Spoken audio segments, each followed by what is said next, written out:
Tot un intent de que la gent s'ho passi bé i que a més s'ho passi bé coneixent millor la història d'Alcoi.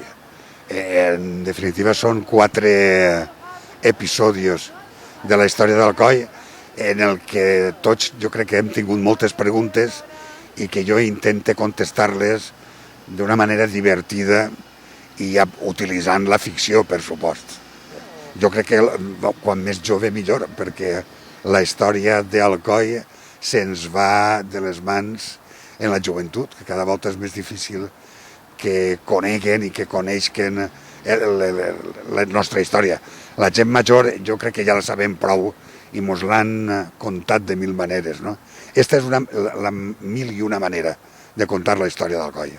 El primer va ser una entrevista apòcrifa a Fernando Cabrera Canto, a don Fernando, que a més ara el tenim ja en el seu monument aquí mateix, i després vaig estar 2 anys publicant dos tomos de la història del teatre principal, després de que tancara i de que visquera esta etapa d'incertidumbre en la que està i de poc trellat, per dir-ho d'alguna manera.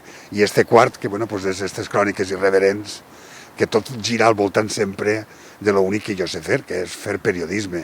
I d'alguna manera els 4 llibres tenen molta càrrega de periodisme. Es pot trobar en les papeleries d'Alcoi. Jo més que comprar aquest llibre, a lo que invite a la gent és a comprar llibres. Dona igual que siga que siga... És dir, afortunadament este poble genera una bibliografia tots els anys increïble, espectacular, i en aquests moments pot uno trobar, no sé, nous.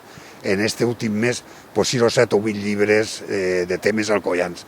Jo crec que el que val la pena és comprar llibres de paper perquè no desaparega i dona igual que siga que qualsevol altre.